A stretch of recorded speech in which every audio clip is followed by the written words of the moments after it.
మెస్సయ్య గారి నామంలో పరిశుద్ధుడైన మన ఎలోహిం ప్రియమైన సంగమా, మీ అందరికీ సబ్బాత్ షలోమ్. నాకు ఈ అవకాశం అనుగ్రహించినందుకు పెద్దలకి నా హృదయపూర్వక వందనములు, మీ అందరికీ కూడా నా వందనము చెల్లిస్తున్నాను యాషోవా మెస్సయ్య గారి నామమందు. ఇప్పుడు మనం కొన్ని విషయాలు ఇప్పుడు చదివిన వాక్యంలో కొన్ని విషయాలు మనం చదువుకుందాము. తెలిసిన బట్టికి మీకు చెప్పాలని ఆశిస్తూ ఉన్నాను.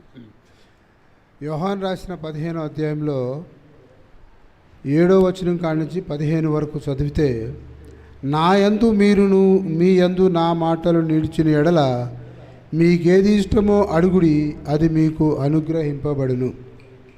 నా యందు మీరును మీ యందు నా మాటలు నిలిచిన ఎడల అంటే, నా యందు మీరును అంటే, నా యందు మీరు అంటే మీరు, మీ నా వాక్యం మీ యందును, అట్లాగే మీ మాటలు నా మాటలు మీ యందు నిలిచిన ఎడల మీకు ఏది ఇష్టమో అది అడగండి, మీకు అనుగ్రహింపబడుదునని మన రక్షకుడు మనల్ని విమోచించిన యాషోవా మెస్సయ్య గారు మనకి ప్రామిస్ చేస్తున్నారు.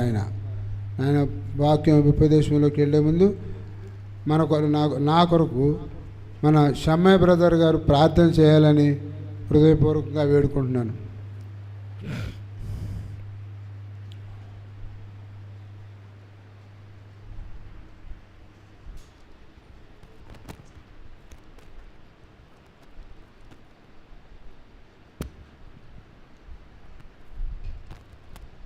అందరు కళ్ళు మూసుకుందాం, ప్రార్థన చేసుకుందాం. పరిశుద్ధుడా, మహోన్నతుడా, మహాగణుడా, అబ్రహాం, ఇస్సాకు, యాకోబు ఎలోహిం, ఈ ఘనమైన ఉన్నతమైన నామమును కొందనాలు స్తుతులు స్తోత్రాలైనా గడిచిన కాలం మొత్తం మీ రెక్కల చాటును భద్రపరిచి కాచి కాపాడి అయా ఈ ఉదయకాల సమయంలోని సబాతుని అలా జరుపుకునే గొప్ప మాకు ఇచ్చారు నాయన. స్తోత్రం నాయన. అట్టి ధన్యత మాకు ఇచ్చిన విధానాన్ని బట్టి వందనాలు చెల్లించుకుంటున్నాయన. అయా ఈ ఉదయకాల సమయంలోని వాక్యం విషయంలోని దానియేలు గారు చెప్తున్న వాక్యాన్ని మా హృదయపూర్వకంగా ధ్యానించుకొని ఆయా వాటి ప్రకారం నడుచుకునే భాగ్యాన్ని దయచేయండి నాయన. స్తోత్రం నాయన. అయా సంఘ బిడ్డలందరూ దీవించండి. స్తోత్రం నాయన. ఎలాంటి ఇబ్బందులు ఆటంకములు కలగకుండా, ఎలాంటి అంతరాయాలు కలగకుండా అయా ఆ వాక్యాన్ని బోధిస్తుండగా మీరే రక్షణకర్తగా ఉండి నడిపిస్తారని అయా మా అందరినీ మీ చేతులకు అప్పగించుకుంటూ నజరేయుడైన యాషోవా మెస్సయ్య వారి పరిశుద్ధ నామములో అడిగి వేడుకుంటూ సమర్పించుకుంటాం తండ్రి. ఆమేన్. Thank you brother. నా యందు మీరును మీ యందు నా మాటలు నిలిచిన ఎడల అంటే, నా యందు మీరంటే నాలో మీరు, నా ఇష్టాలు నేను చెప్పిన బోధలందు మీరు అంగీకరించి నా యొక్క మాటలు మీ హృదయమందు ఉంచుకుని వాటి విషయంలో మీరు తూచా తప్పకుండా పాటిస్తూ ఉంటే, నా నామమున మీరు ఏదడిగినను అది మీకు అనుగ్రహింపబడును. నా నామమున మీరు ఏదడిగినా అనుగ్రహిస్తారు.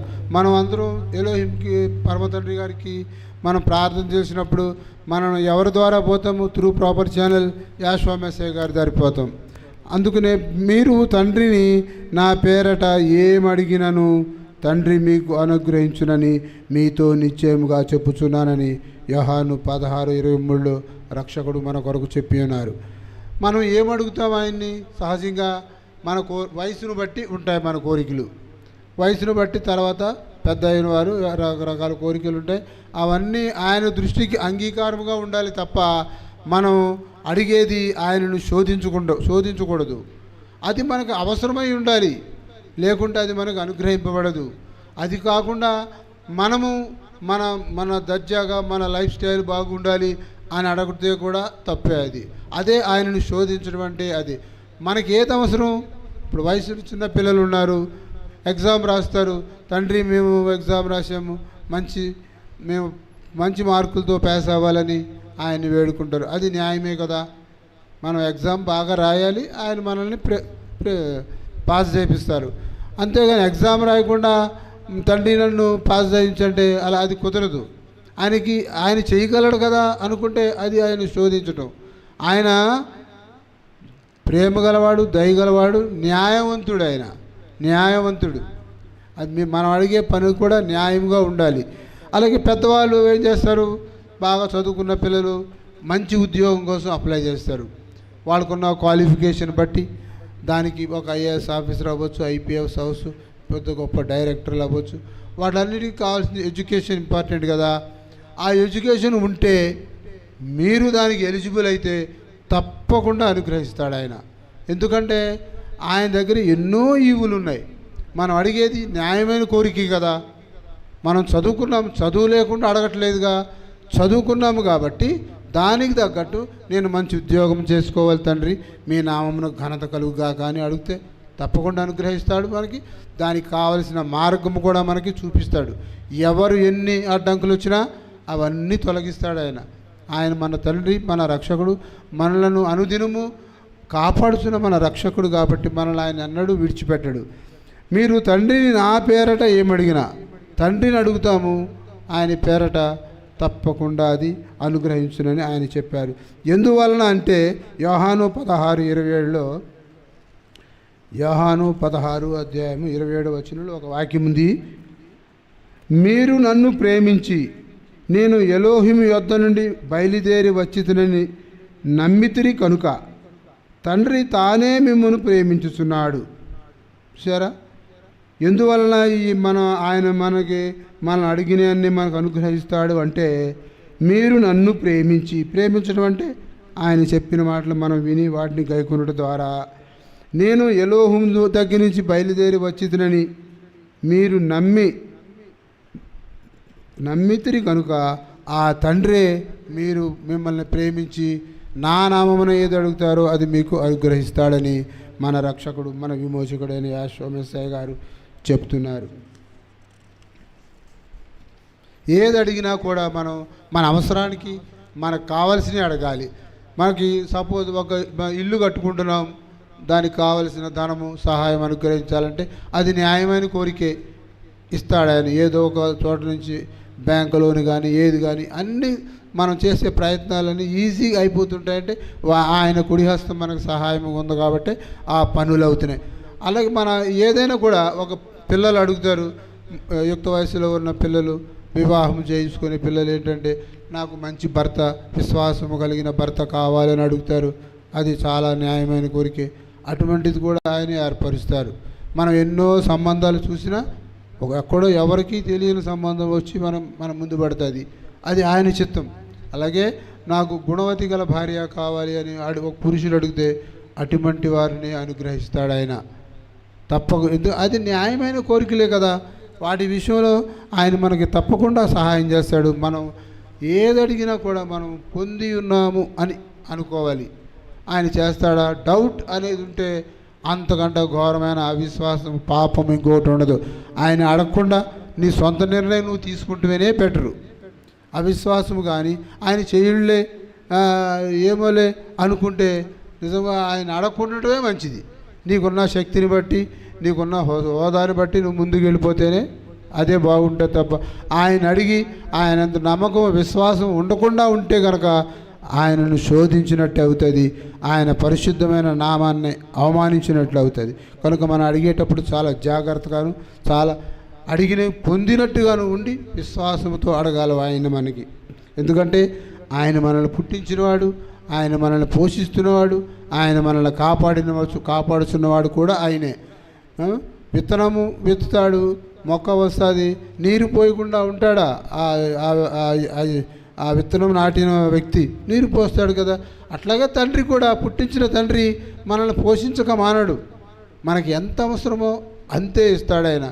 ఆ అడుగుడి కదా అంటే ఇష్టం వచ్చినట్టు అడిగితే అట్లా మనకు అనుదిన ఆహారం కావాలి, వస్త్రము కావాలి, ఉంటాకు గృహం కావాలి. That's enough. అంతకంటే ఎక్కువ అడిగితే అది ఆయాసమే అవుతుంది. అది అర్హత ఉండదు మనకి. ఇప్పుడు ఏదన్నా పని చేసినా కూడా మన ఒక పని చేస్తున్నాం అనుకోండి, సపోజ్ గొప్ప బిజినెస్ చేయాలనుకుంటారు. బిజినెస్ చేయనప్పుడు ఆయనందు ప్రార్థన చేసి మొదలు పెట్టాలి. నువ్వు ముందు స్టార్ట్ చేయి, నేను నిన్ను ముందుకు నడిపిస్తా అంటాడు. అన్నీ సమకూరుస్తాయి. ఏదైనా కూడా ఆయన చిత్తానుసారముగా ఆయనకి ఇష్టమైనవి, మనకు అనుకూలమైనవి అడగాలి. అంతేగాని మనం నోటుకొచ్చిన నోరు ఉంది కదా, మనసు ఉంది కదా అని ఇష్టం వచ్చినట్టు ఏది అడగకూడదు. ఎలోహిం మన హృదయ వాంఛలను తీర్చును.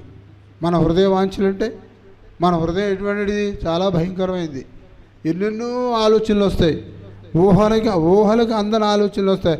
అవన్నీ కావాలంటే మనకు అనుగ్రహిస్తాడా ఆయన? లేదు. ఇప్పుడు మన తల్లిదండ్రులు అడుగుతాము, పిల్లలు పాస్ అవుతారు, ఎస్ఎస్సి పాస్ అయ్యారు, కాలేజీకి వెళ్ళాలి, డాడీ నాకు చిన్న సైకిల్ కొంటాడు. కొనమంటే కొంటాడు, కానీ స్కూటర్ కొనమంటే కొంటాడా? బైక్ కొనమంటే కొనడు కదా. అది నీకు వయసుకి తగ్గది కాదు కాబట్టి నువ్వు సైకిల్ మీద వెళ్ళంటాడు. ఆయన స్తోమత లేదనుకో, నాకు ఏం కష్టంగా ఉందిరా, నువ్వు అట్లా అడిగితే మంచిది కాదని తల్లి చెప్పుది కొడుక్కి.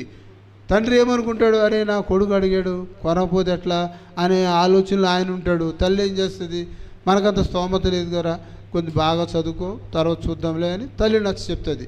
ఇటువంటి విధంగా కొన్ని కుటుంబంలో అటువంటి కోరికలు ఉంటాయి పిల్లలకి. ఆయన హృదయ వాంఛలంటే ప్రతిదీ కూడా మన ఫైనాన్స్లకి మన యొక్క భారం సమస్త జనులారా నా మీద భారం మోపిడు అన్నారు. అంటే ప్రతీది పట్టుకెళ్ళి మా కోరిక అన్ని గొంతెమ్మ కోరికలు అంటారు, అవన్నీ పట్టుకెళ్ళి ఆయన మీద మోపుతామా? అది చాలా తప్పది. అది ఆయన అవమానించినట్టుంటుంది, ఆయన శక్తిని మనం శంకించినట్టుంటుంది. మనకి ఏది అవసరం అది అడిగితే తప్పకుండా అది ఆయన డ్యూటీ. ఆయన నామమున మనం మొర్ర పెట్టుచున్నాము కనుక ఆయన మనకు అనుగ్రహిస్తాడు. అది ఆయన డ్యూటీ, అది రెస్పాన్సిబుల్. ఎప్పుడు ఆయన చిత్తమునకు లోబడి జీవించినప్పుడే సుమా. మనం ఇష్టం వచ్చినట్టు అట్లా తిరుగుతూ మనం తల్లిదండ్రుల మాట వినకుండా, పెద్దలు చెప్పిన మాటలు వినకుండా, మన సబ్బాతుకు రాకుండా, ప్రార్థనలకు రాకుండా, ఆ సమయాన్ని లోకంలో ఉన్న వాటికి చెప్తూ, తండ్రి అవసరం వచ్చినప్పుడు ప్రార్థన చేస్తూ, అవసరం అది అయిపోయిన తర్వాత మళ్ళీ పక్కకి వెళ్ళిపోతూ, అటువంటి ప్రార్థన ఆయనకి అంగీకారం కాదు. అటువంటి ప్రార్థన ఆయన ఆలకించడం కూడా. అది విశ్వాసుల ప్రార్థనే. ఆయన ఏర్పరచుకున్న ఆ బిడ్డలే ఆయన్ని అడుగుతారు, వారి కోరికలే ఆయన తీరుస్తాడు. కీర్తనలు 37వ అధ్యాయం 4-5 వచనాలు చదవండి.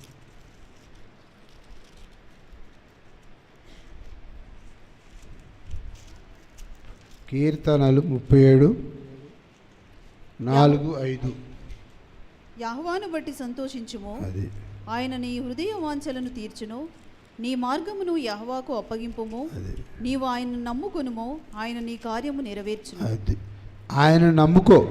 ఆయన నమ్ముకుంటాం అంటే ఆయన చిత్తానుసారముగా జీవించు, అప్పుడు నీ కార్యము ఆయన నెరవేరుస్తాడు. నీ కార్యము నువ్వు ఏర్పరచుకున్న కార్యము నీకు అది క్షేమకరంగా ఉండాలి కదా. నీ క్షేమకరంగా ఉండే కోరిక నువ్వు దాన్ని ఏర్పరచుకో, ఆయన నువ్వు నడిపిస్తాడు. నువ్వు స్టార్ట్ చేయి, నేను దాన్ని నడిపిస్తా అని అంటారు ఆయన. ఆ విధంగా మనం ఏది పని చేసినా ఆయనకి చెప్పాలి. ప్రతీది కూడా. కొంతమంది అంటారేంటి, ఎవరా ప్రతిదానికి దేవుడు అంటావేంటే, నీకు శక్తి లేదా, నీ బుర్ర లేదా, నీకు జ్ఞానం లేదా? ప్రతిదానికి దేవుడేనా? మనం కొన్ని విషయాలు మనం ఓన్గా వెళ్ళాలంటారు. అటువంటి వారికి చాలా దూరంగా ఉండడం చాలా ఆరోగ్యకరం. ప్రతీది చిన్నదే కానీ పెద్దదే కానీ ఆయన ముందు పెట్టాలి. సహజంగా ఏంటంటే కుటుంబంలో ఏదైనా శోధనలు వచ్చినాయనుకో, బంధువులకు చెప్పుకుంటారు, అవి చెప్పుకుంటారు. ఏమి కాకపోతే ఏం చేస్తారు, ఆ కారణం ఆయన దగ్గరికి వస్తారు. అది న్యాయమా? కాదు కదా. అన్నిటి విషయాలు అందరిని ముందు పెట్టి ఆయన చివరిలో పెడతావా? అందరు డాక్టర్ దగ్గరికి పోతారు, ఆ డాక్టర్ దగ్గరికి వెళ్తారు, ఈ డాక్టర్ దగ్గరికి వెళ్తారు, అక్కడ తగ్గదు ఇక్కడ తగ్గదు, మళ్ళీ ఏదో హోమియో అంటారు, అలోపతి అంటారు, ఇది అంటారు. ఎక్కడ తగ్గకపోతే ఏం చేస్తాడు, ఏదో పాస్టర్ గారు వెళ్ళి ఆయన ఇంటికి వెళ్ళి ఇవి తగ్గలేదా, తండ్రిని అడగండి, యాశ్వమేశ్వర గారిని అడగండి తగ్గుతుంది. అప్పుడు గుర్తొస్తాడు ఆయన. అప్పటికి శరీరం అంతా హోనమైపోతుంది అనమాట. అయినా కూడా ఆయన ప్రేమ గలవాడే, కనికరం చూపిస్తాడు. మనం ఆందోళన చెందన అవసరం లేదు. అది సరైన పద్ధతి కాదు, కానీ ఫస్ట్ ఆయన దగ్గర మనం విజ్ఞాపన చేయాలి. అది అప్పుడు తొందరలో అది సాల్వ్ అయిపోద్ది. అంత అయిపోయింది, మన సంపాదించిన కష్టార్జితం అంతా అయిపోయి శరీరం నలిగిపోయి ఆయాసం వచ్చేసి రోగం బాగా పెరిగిపోయిన తర్వాత యాశ్వమేశ్వర గారి దగ్గరికి వచ్చి ఆయన పాదాల దగ్గర పెడితే ఏమంటాడు, నీకు చివరి కనపడ్డానా? అందరి తర్వాత లోకంలో ఉన్నవారు అందరికీ అయిపోయారు, ఇప్పుడు నేను నా దగ్గరికి వచ్చావు. అది ఎంతవరకు న్యాయం? అదే కదా. ప్రభు అంటే ఏం ప్రయోజనం కదా. ఆయన చిత్తము తెలుసుకొని ఆయన దగ్గరికి వస్తే ఫస్ట్ ఆయనకి ఇవ్వాలి, ఫస్ట్ ప్రిఫరెన్స్ ఆయనకి ఇవ్వాలి. అప్పుడే ఆయన సంతోషపడతాడు. నా బిడ్డలు నన్ను, నా నామాన్ని మొర్రపెట్టారు కనుక వారిని నేను స్వస్థత పరచాలి. అది ఆయన బాధ్యత, ఆయన రెస్పాన్సిబిలిటీ. అది సామెతలు 4వ అధ్యాయం 4వ వచనం కూడా చదవండి అమ్మా.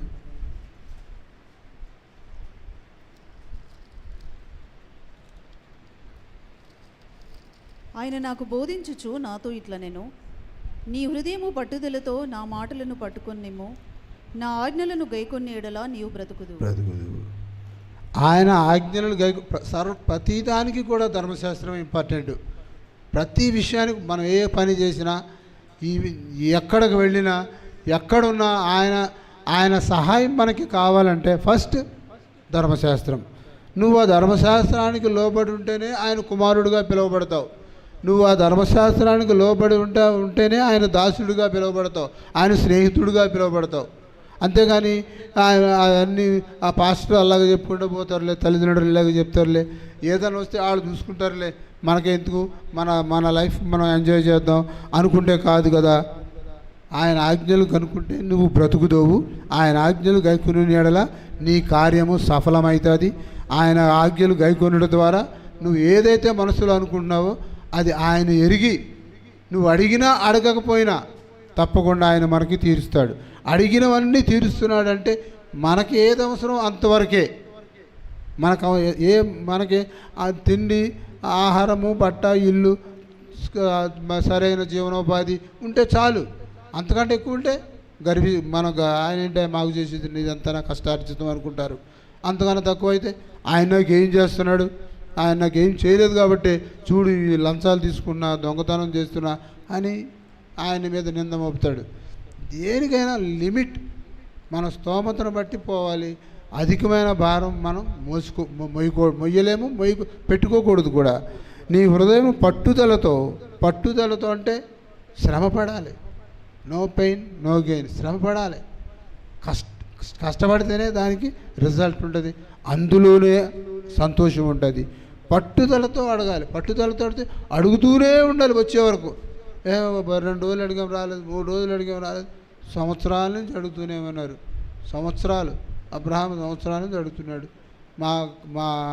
మా బంధువుల్లో ఒక ఆమె ఉంది, కజిన్. ఆమెకి ఒక్కడే కొడుకు, ఒక అన్యురాలిని పెళ్లి చేసుకున్నాడు వద్దంటే. మేము అందరూ బాధపడ్డాం. కానీ ఆమె ఎట్లా మారిందో అసలు ఎవరు ఆమెకి ఏం చెప్పలే. పాటలు పాడుతుంది. ఈవెన్ మిమ్మల్ని మీకంటే గొప్ప ఎవరు పాడరు, కానీ ఆమె విషయంలో అయితే మీకంటే మంచిగా పాడుతుంది. అంత స్పష్టమైన మంచి సౌండ్. వాక్యం చదువుతుంది, సిస్టర్ చదువుతారు కదా, చక్కగా మంచిగా స్వీట్గా ఉంటుంది. అట్లా చదువుద్ది. అన్యురాలు. అది ఎవరు ఏర్పరచుకున్నారు? ఆయనే. కట్టుకున్న భర్తే విశ్వాసపరుడు. ఆమెను మారాలి అని గుణవతి గల భార్య కోరుకోవాలి. కానీ ఒక అన్యురాలు కోరుకున్నాడంటే ఆమె గుణవతే. భర్త చెప్పినట్టు నీ దేవుడే నా దేవుడు, నీ ఇల్లే నా ఇల్లు అన్నట్టుగా అంతా మారిపోయింది. అయినా వాళ్ళకి పిల్లలు పుట్ల 20 years వరకు పిల్లలు పుట్టలేదు. ఎక్కడ వాళ్ళ ముఖంలో వాళ్ళ ముఖం చూసినా అశాంతిగా, శోధనగా లేరు, సంతోషంగా ఉండేవారు.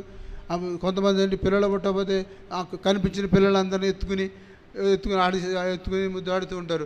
మనలాంటి వాళ్ళు ఏమనుకుంటాం, వాళ్ళకి పిల్లలు పుట్టలేదురా, అందుకే అందరి పిల్లల్ని ఎట్లేదు. ఆ విధంగా కూడా వాళ్ళ యొక్క బాధను చూపించేవారు కాదు. పరమతండ్రి 20 సంవత్సరాల తర్వాత వాళ్ళకి ఒక మంచి పాపనిచ్చాడు. అది అట్లా అడుగుతూ పోవాలి. అడుగుతూ వచ్చి నువ్వు అడుగుకున్న కార్యము సక్సెస్ అయ్యే వరకు ఆయన అడుగుతూనే ఉండాలి. అంతేగాని కొన్ని రోజులు అడిగి మానేసి మళ్ళీ ఇది జరగదేమో మరి ఇంకో దానికి వెళ్దాం ఏమో, కొన్ని విషయాల్లో మనం అడిగేవి జరగవు, పక్క పెట్టేసుకోవాలి. అది నీకు తెలిసిపోద్ది ఆటోమేటిక్గా. అది మన పెద్దలు, సంఘ పెద్దలు, మనకు వాక్యం బోధించే పెద్దలను అడిగితే వాళ్ళు స్పష్టంగా చెప్పేస్తారు, నాయన నువ్వు ఏర్పరచుకున్న కార్యము, నువ్వు వెళుతున్న దారి ఆయనకి ఇష్టం లేదు, అది నీకు క్షేమకరము కాదు, కనుక దాన్ని పక్కన పెట్టి ఇంకో మార్గం వెళ్ళు, అక్కడ సక్సెస్ అవుతావు అని చెప్తారు. అది ఫాలో అవ్వాలప్పుడు. జరిగే వరకు మనం అడిగితే ఆయన సంతోషిస్తాడు. ఎంత విశ్వాసపరుడు నా కుమారుడు నా ఎడల అనుకుంటాడనమాట. అంత విశ్వాసం ఉంటేనే సక్సెస్. అందులో మనకి అంత ఆనందం కలుగుతుంది. ఎలోహిమును బట్టి సంతోషించము, నీ హృదయ వాంఛలు, నీ హృదయ కోరికలు తీర్చువాడు ఆయనే, నీ మార్గము ఆయనకు అర్పించుమని ఆయన నమ్ముకొనుము, ఆయన నీ కార్యమును ఆయన నెరవేర్చును. మళ్ళీ సామెతలు 4 అయిపోయింది కదా.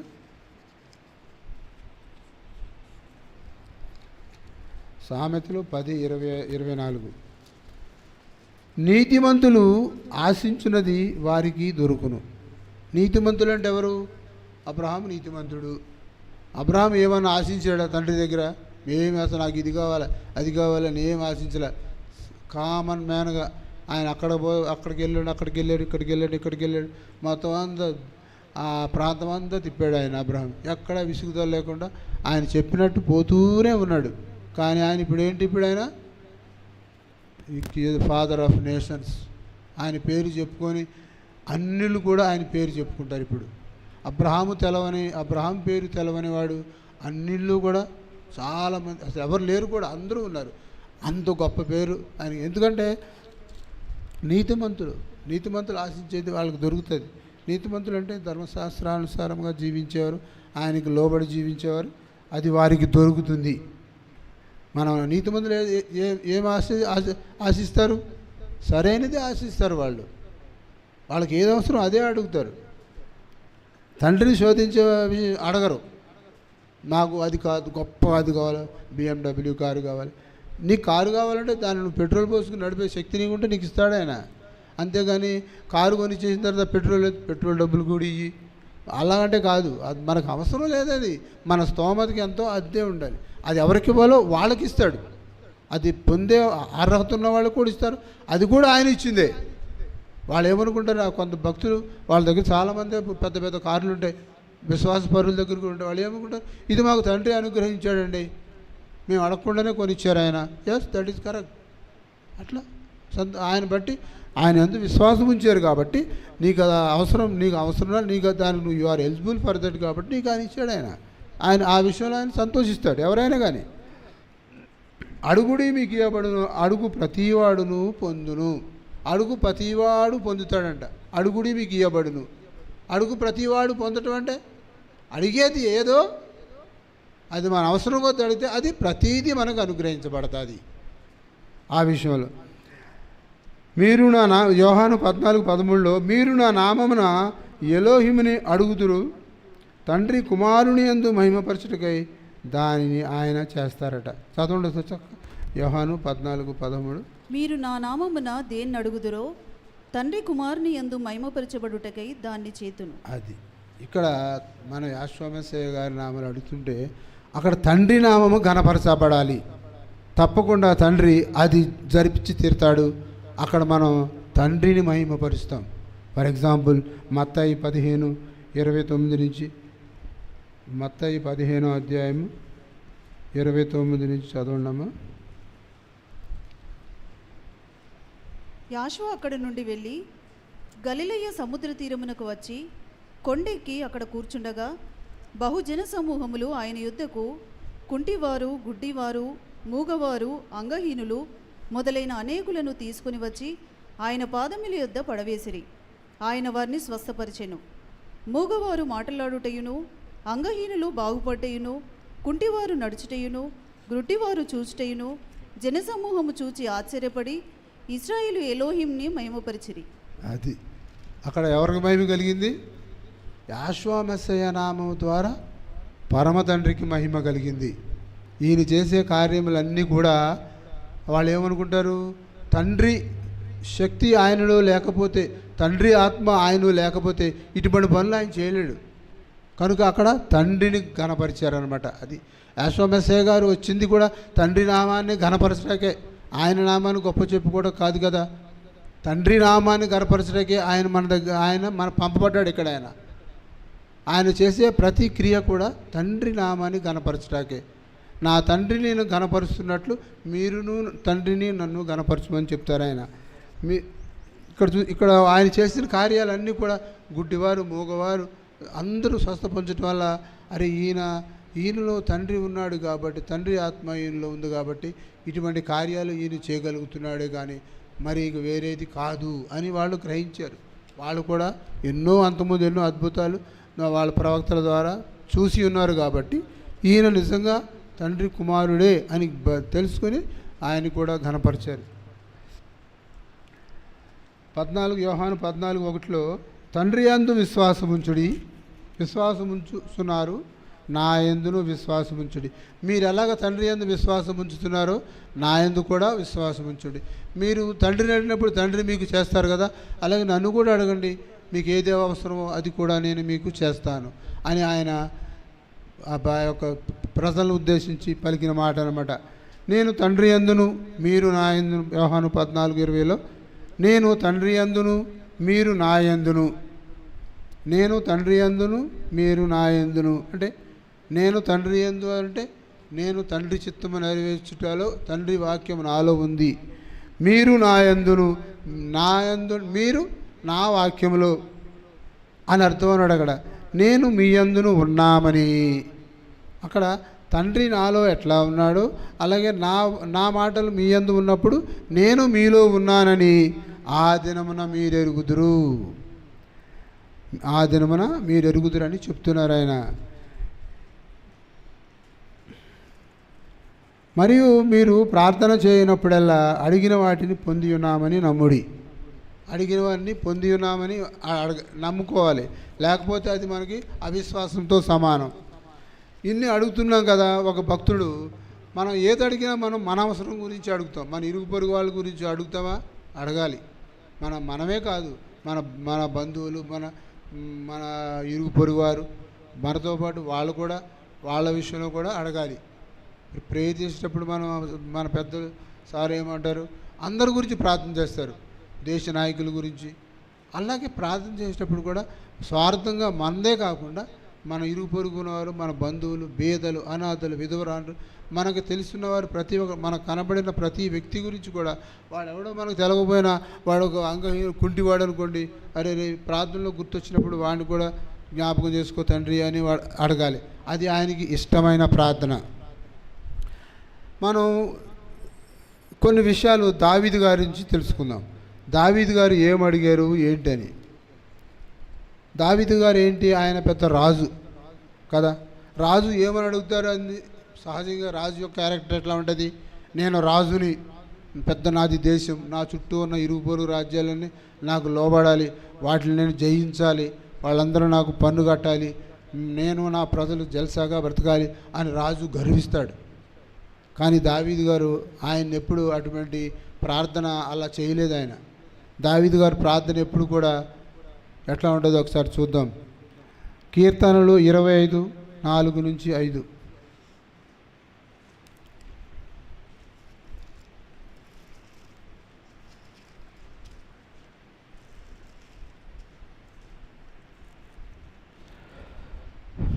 ఎలోహిం, నీ మార్గములను నాకు తెలియజేయము, నీ త్రోవలను నాకు తేటపరచుము, నన్ను నీ సత్యమును అనుసరింపజేసి నాకు ఉపదేశము చేయము, నీవే నా రక్షణకర్తమైన ఎలోహిము, దినమెల్లా నీకు నేను మొర్రపెట్టుచున్నాను.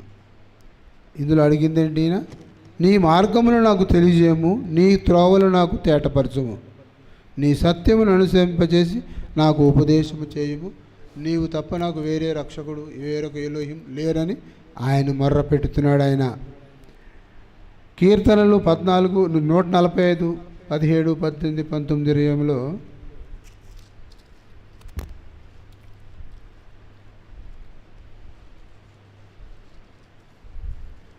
ఎలోహిం తన మార్గములన్నిటిలో ఆయన నీతి గలవాడు కదండి. 144 అధ్యాయము 17, 18, 19 and 20లో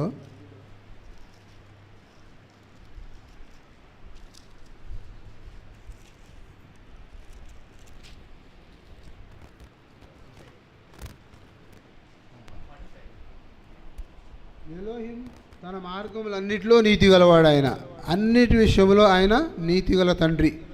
తన క్రియలు అన్నిటిలో ఆయన కృపచూపువాడు.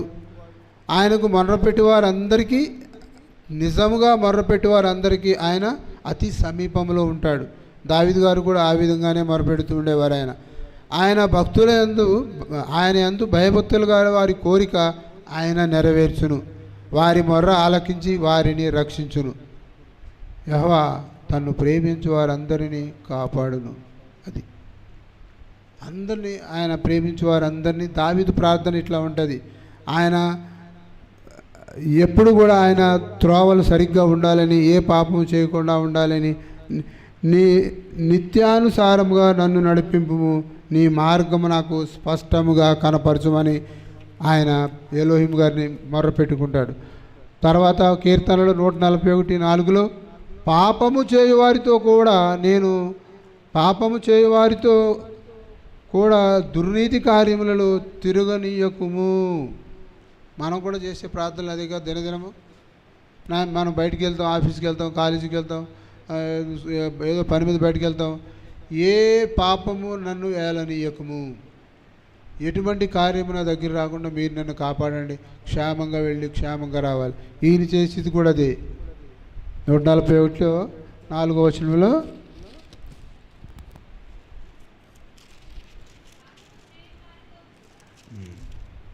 చదవండి అమ్మా.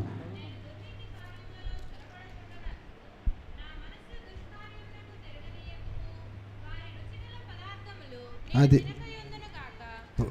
Sorry, thank you. వారి దుష్కార్యములలో నేను పాలు పంచకూడదంట. చూసా, బయటికి వెళ్తే చాలామంది మన ఫ్రెండ్స్, అటువంటి ఫ్రెండ్స్ కూడా మనకు ఉంటారు. వెంటనే మనం ఏం చేయాలి, వాళ్ళని మనకు ఏదో పని ఉందని చెప్పి అక్కడి నుంచి ఎస్కేప్ అయిపోవాలి. వాళ్ళు చెప్పినట్టు మనం విన్నామా, మనం శోధనలో పడతాం. మన తల్లిదండ్రులు, మన కుటుంబం అంతా శోధనలో పడుతుంది. తద్వారా మనకే కాదు, మన సంఘానికి కూడా, అరే మీ పిల్లలు ఇట్లా అంట అట్లా అంట అని చెప్పుకుంటారు, గొడవల్లోకి వెళ్తారంట. అటువంటి మనం దుర్నీతి కార్యములు చేరువారితో మనం ఫ్రెండ్షిప్ చేయకూడదు. నేను బ్రతుకు దినములన్నీ కృపాక్షేమములే నా వెంట వచ్చును, చిరకాలము ఎలోహిం మందిరములో నేను నివాసం చేదునని ఆయన అనుకుంటున్నారు. భక్తిహీనుల చేతిలో పడకుండా నన్ను రక్షింపుము, నా యందు శుద్ధ హృదయము కలుగజేయము. కీర్తనలు 51. ఇది చదవండి అమ్మ కొంచెం. శుద్ధ హృదయం కలుగజేయమని ఒక రాజు, ఒక పెద్ద మహారాజు, నా యందు శుద్ధ హృదయము కలగజేయుము, నా అంతరంగములలో స్థిరమైన మనస్సును నూతనముగా పుట్టించుము. అది ఇంకా చదువు 12 నీ వరకు. సన్నిధిలో నుండి నన్ను త్రోసివేయకుము, నీ పరిశుద్ధాత్మను నా యొద్ద నుండి తీసివేయకుము. అట్లా సరే, ఓకే.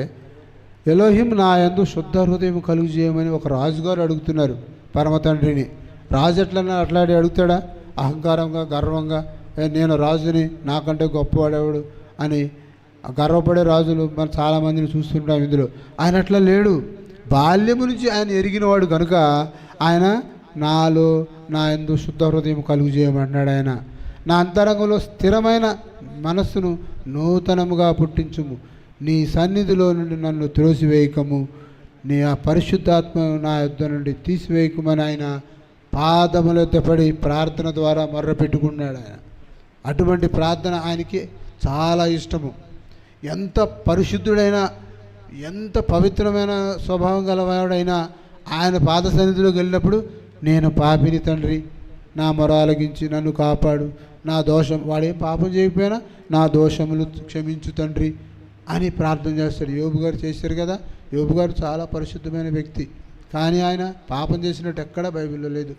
కానీ ఆయన ఏంటి, ఏమో ఎట్లా ఉంటుందో పిల్లలు ఏమన్నా వాళ్ళ యొక్క ఆలోచనలు ఎట్లా ఉంటున్నాయో వాళ్ళ గురించి ఈయన కూడా ఒక్కోసారి తెలియకుండా మనసులో ఏదన్నా ఎదుటివారిని తిట్టుకుంటామో, ఏదో ఎదుటివారి అలా కొంచెం చెడుగా ఆలోచించడం, అది కూడా పాపమనే భావించి ఈ దావీదు మహారాజు గారు పెద్ద రాజు అయ్యిండు కూడా ఆయన సన్నిధిలో మొర్ర పెట్టుతున్నాడు. ఆయన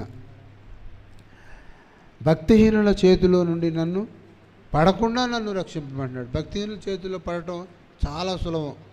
వాళ్ళు ఏంటంటే అట్రాక్షన్, వాళ్ళ దగ్గర డబ్బులు ఉంటాయి, మంచి బలము, శక్తి, హోదా ఉంటుంది. ఏదైనా అయితే మా నాన్న చూసుకుంటాడు, ఏదైనా అయితే మా వాళ్ళు చూసుకుంటారని భక్తిహీనులు మనలాంటి మన బలహీనుల్ని తొందరగా పడేస్తారన్నమాట. మనని ఇరికించి వాడు పక్క తప్పుకుంటాడు. వాళ్ళ విషయంలో దూరముగా ఉండేటట్లు మీ శక్తి చేత మమ్మల్ని నడిపించు తండ్రి అని మొర్ర పెట్టాలి. మనం ప్రతిదినం కూడా మనం ఏదో గొప్ప శక్తి పరులమని అనుకోకూడదు. ఆయన మనకు తోడుగా ఉన్నాడు, అది కరెక్టే. ఆయన మనకి ఆత్మచేత నడిపిస్తున్నాడు. ఆయన ఒక ఆత్మ మన మధ్యలో ఉండి మనం నడిపిస్తున్నాడు. అయినా కూడా సాతానుడు తన ప్రయత్నం వాడు చేస్తూనే ఉంటాడు మనల్ని పడగొట్టడానికి. అటువంటి వాటిని ఎదుర్కొనేటందుకు ఆయన ఆత్మ మనకు తోడుగా ఉండాలి. మనం ఇంట్లో బయటికి వెళ్ళినా ఆ విధంగా ప్రార్థన చేస్తూ వెళ్ళాలి. అదే అడగటం అంటే అలాంటివి అడగాలి. మనకేదో అది కావాలి ఇది కావాలంటే నీకు ఏది కావాలో ఆయనకు తెలుసు. సరైన వయసులో సరైన సమయంలో సరైన మీరు తృప్తిపడేటట్లు అనుగ్రహిస్తాడు ఆయన. మనం అడగవలసిందేంటి? మన క్షేమం. మనం ఇరకాటంలో పడకుండా, శోధనలో పడకుండా ఉండాలి. బయటికి వెళ్ళినప్పుడు, ఇంటికి వచ్చిన తర్వాత ఆయనకి కృతజ్ఞతలు తెలపాలి. అటువంటి జీవితం ఉండాలి మనకి. దావీదు గారు ఒక నిర్ణయానికి వచ్చాడు ఫైనల్గా. ఒక 119 కీర్తన 94 సరే ఆప్ చేస్తాను మీకు. 119 కీర్తన 94. నేను నీ వాడను నన్ను రక్షింపుము, నేను నీ వాడను నన్ను రక్షింపుము. మీరంతా వైఎంపీఎంలు అంతా ఏమనుకుంటారు? మేము ఎలోహిం మనుషులు, యాశ్వమెస్సయ మా రక్షకుడు కనుక ఆయన మనల్ని రక్షిస్తాడు అని మీరు అతిశయిస్తారు. Yes, that is correct. అట్లా ఉండాలి. ఎప్పుడు? చివరి వరకు అటువంటి భక్తి విశ్వాసం కలిగి ఉండాలి. నేను నీ వాడను నన్ను రక్షింపుము, that is your responsibility as I'm following you అట్లా అనమాట. నీ కట్టడలు గైకొనుటకు నా హృదయం నేను లోపరుచుకొని ఉన్నాను అని దావీదు గారు అన్నారు. మీరు అట్లా ఉంటారో ఆయన కట్టడలు గైకొనుటలో మీరు అందరూ ఆయనకు లోబడేవారే కదా. దావీదు గారు కూడా అంతే. మీరు లోబడాలంటే మిమ్మల్ని నడిపించేవారు ఆయన ఏర్పరచుకున్న వాళ్ళు ఉన్నారు కాబట్టి మార్గము తప్పిపోకుండా మీరు నడుస్తున్నారు. ఆయన నామాన్ని బట్టి మీరు అతిశయిస్తారు. అది కానీ అయినా కూడా అనుదినం మీ కొరకు ప్రార్థన చేసేవాళ్ళు మీరే కాదు, చాలామంది ఉంటారు. ఇప్పుడు మన తండ్రి మన అయ్యగారు అనారోగ్యంతో హాస్పిటల్ ఉన్నారు. చాలా మీరు ప్రార్థన చేపట్టే కదా ఆయనకి ఏ ఇబ్బంది లేకుండా సంతోషంగా వచ్చారు. ఫోటో పెట్టారు. మన అంతకుముందున్న ఫోటో ఎలా ఉంది, ఇప్పుడు ఫోటో కూడా అలా చక్కగా హ్యాపీగా ఉన్నట్టు చాలా సంతోషం అనుకుంది. అసలు వస్తారేమో ఈవేళ చూద్దాం అనుకున్నాను నేను. కానీ ఇంకా కొంచెం నీరసంగా ఉంటారు కదా. అదంతా మీ ప్రార్థనే. ఎందుకు మీ ప్రార్థన ఆలకించాడైనా? మన ప్రార్థన ఎందుకు ఆలకిస్తున్నాడైనా? మనము ఆయన వారము అని గర్వంగా చెప్పుకున్నాం. ఆయన ఏమంటాడు? మీరు నా బిడ్డలు. అదనమాట. నా యందు మీరు, మీ యందు నేను అంటుంటే అది అక్కడ అలా ఉంది కాబట్టి మనం అడిగింది ఏదైనా కూడా ఆయన మనకు నెరవేరుస్తాడు. శోధన రాకుండా సులువుగా ఇంటికి రప్పించాడంటే అది నిజంగా మన ప్రార్థనల ఫలితమే, మన విశ్వాసమే, మన భక్తే. అంతకన్నా ఆయన కృపే అన్నిటికంట. ఆయన ప్రతిదానికి ఆయన కృపే. ఆయన చిత్తము మనకు క్షేమకరమగును గాక. ఆ విధంగా ఉండాలి. నేను నీ వాడను నన్ను నిన్ను రక్షింపుము, నీవు నీతిమంతుడవు అని ఆయన పొగుడుతున్నాడు. నేను అల్పుడను నిరాకరింపబడిన వాడను, ఆయనను నీ ఉపదేశములను మరుచువాడను కాను. ఈ మాట ప్రతి ఒక్కడు తన హృదయంలో అనుకోవాలి. ఎంత బలవంతుడైనా ఎంత విశ్వాస అయినా కూడా నేను అల్పుడను ఆ ప్రార్థన చేస్తాడు కదా. అక్కడ ఒకడు పరిసేయుడు, ఒకడు ఇంకొకడు చేస్తే వాడు ఏమంటాడు? తండ్రి వాడు మొరపెడుతూ ఉంటాడు. పాపం ఆయన నేను అల్పుడను దుర్మార్గుడను పాపిని వాడినని. పక్కన నాలుగుడు ఉంటాడు. ఏంటరా వీడు దాయని ఎలా కాదా నేను చాలా మంచివాడని చెప్పుకుంటున్నాడు. ఆయన ప్రార్థన ఆలకిస్తాడు. మనం అల్పులమే అని చెప్పుకోవాలి ఆయన దగ్గర. నేను అల్పుడను నిరాకరింపబడిన వాడను, దుమ్ము ధూళితో సమానమైన వాడను, అయినను నీ ఉపదేశం మరుచువాడను కాను. కొన్ని సందర్భాల్లో మనం ఆయనకి ఎగనెస్ట్గా చేస్తూనే ఉంటాం. ఎవరో అట్లా అనుకోవద్దు. కొన్ని ఏదైనా ఉద్దేశపూర్వకంగా చేయకపోయినా కొన్ని మనం పొరపాట్ల వల్ల చేస్తాం. సహజం, మనుషులు కాబట్టి త్వరగా తొట్టిల్లుతాము కాబట్టి చేస్తాం. అది మనం మనసులో పెట్టుకుని ఇంటికి రాగానే ఆయన పాదాల మీద పడాలి. అడుగుడి మీకు ఇవ్వబడి అంటే అది అక్కడ ఆయన పాదాల మీద పడితే మిమ్మల్ని క్షమించి మళ్ళీ ఆయనకి మీకు నూతన హృదయం అనుగ్రహిస్తారు. ఆయన మీ పాపాలని మన పాపాలని క్షమిస్తాడు ఆయన. అది తగ్గించుకున్నవాడు హెచ్చింపబడతాడు. అది ఒక నిదర్శనం అనమాట. నీవు నన్ను బ్రతికింపుము, నేను నిన్ను స్తుతించెదను, ఆయన వద్ద కృప దొరుకును. ఫైనల్గా ఆయన ఒక మాట అంటారన్నమాట. 119వ కీర్తనలో ఇవన్నీ ఆయన అడిగేసి 119:18 ఒక మాట అంటారు ఆయన. ఒక మంచి మాట. అది మనం అడగలేం కానీ అది ఆయన. నీ ధర్మశాస్త్రమునందు ఆశ్చర్యమైన సంగతులను చూచినట్లు నా కన్నులు తెరువుము. చెప్పమ్మా, చదువు. నేను భూమి మీద పరదేశీనై ఉన్నాను, నీ ఆజ్ఞలను నాకు మరుగు చేయకుము, నీ న్యాయ విధుల మీద నేను ఎడతెగని ఆశ కలిగి ఉన్నది. అది ఇక్కడ ఏమన్నాడు ఆయన? అంత ధర్మశాస్త్రం అంతా నాకు తెలుసు, A to Z అన్ని గ్రహించాను, కానీ ఇంకేదైనా ఉన్నాయేమో అందులో గొప్ప గొప్ప సంగతులు విలువైనవి అవి కూడా నాకు చూపించుకొని ఆయన మొర్రపెడుతున్నాడు. మనం కూడా అలాగే ఏది అడిగినప్పుడు ఇంకా ఏమైనా మీ నీతి కార్యాలు, గొప్ప కార్యాలు మాకేమైనా చెప్తే వాటిని కూడా మేము ఆచరించడానికి సిద్ధంగా ఉన్నాం తండ్రి, వాటిని కూడా మాకు అనుగ్రహించని మనం మొర్రపెట్టాలి. ఇంకా టైం ఉందా సార్ నాకు? అయ్యా 5 minutes ఇంకా క్లోజ్ చేస్తాను. అది ఆ వాక్యం ఏంటంటే 15వ అధ్యాయము కొంచెం ఇక్కడ సరే అది అయిపోయింది కదా. అడుగుడి వీకి ఇవ్వబడున్న దాని గురించి అయిపోయింది. ఇక్కడ యోహాను 15వ అధ్యాయము ఇక్కడ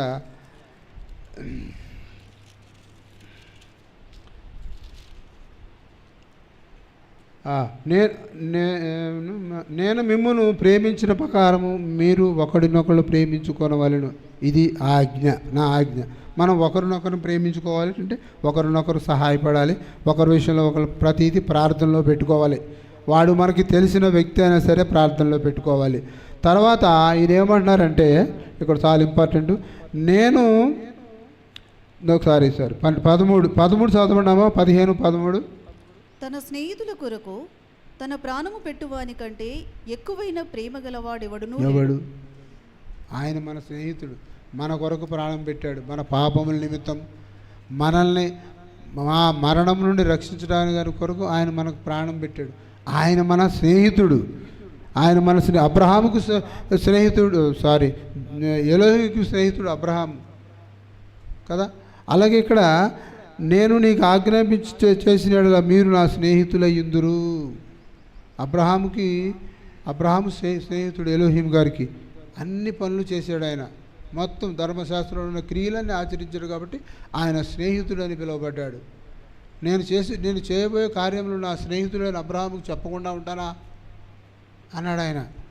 ఈయన కూడా అదే మాట అన్నాడు ఇక్కడ. ఒకసారి చూడండి.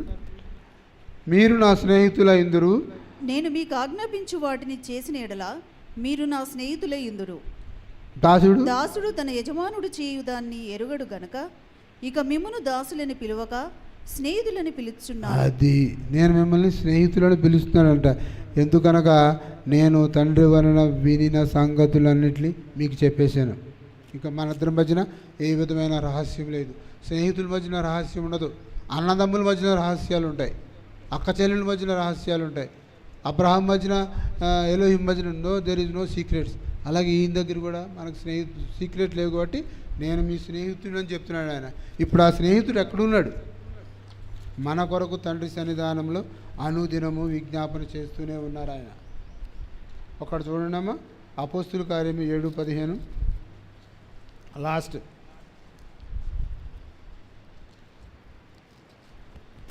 యాకోబు అపోస్తుల కార్యము 7:55. అయితే అతడు పరిశుద్ధాత్మతో నిండుకొన్నవాడై ఆకాశం వైపు తేరిచూచి ఎలోహిం మహిమను యాషువ మెస్సీయ కుడిపార్శ్వమందు నిలిచియుండుటను చూచి ఆకాశము తెరవబడ్డయు మనిషి కుమారుడు ఎలోహిం కుడిపార్శ్వమందు నిలిచియుండుటయు చూచున్నానని చెప్పారు. అది స్టెఫన్ గారు చెప్పిన మాట. ఆయన కుడిపార్శ్వన మన స్నేహితుడు ఉన్నాడు. ఆయన అక్కడ చేసే పని ఏంటి? ఈ భూమి మీద మన కొరకు ఏ పని చేశాడో, మన కొరకు ఆయన శ్రమపడ్డాడు, మన కొరకు ప్రాణం అర్పించాడు, రోగులను స్వస్థపరిచి అన్నీ చేశాడు. అక్కడ కూడా మళ్ళీ మన కొరకే ఆయన విజ్ఞాపన చేస్తున్నాడు. ఏంటి? మనం చేసే తప్పులు అతిక్రమములు అన్నింటినీ క్షమించమని పరమతండ్రి కుడిపార్శ్వం నుండి ఆయన వద్ద విజ్ఞాపన చేస్తున్నాడు. మన ప్రార్థనలన్నీ ఆయన ద్వారా వెళుతున్నాయి కాబట్టి కదా. నిజమైన స్నేహితుడు విడివక ప్రేమించు అనే మాటకి అర్థం అది. నిజమైన స్నేహితుడు విడివక ప్రేమించు, అది ఆయన మన స్నేహితుడు, మన రక్షకుడు అని మనం ఆయన తట్టు మనం తిరిగి ఆయన వాక్యానుసారంగా జీవించినప్పుడు మన హృదయంలో ఏమున్నాయో ఆయనకి చెప్తే అది సరైన, అది అంగీకారమైన ఎడల తప్పకుండా మనకు ఆయన తీర్చుతాడు. అడుగుడి మీకు ఇవ్వబడిన మాటకి నిదర్శనం అదని నేను నమ్ముతున్నాను. అందరూ ఎలోహిం మిమ్మల్ని అందరూ ఆశీర్వదించుగాక. Thank you for listening.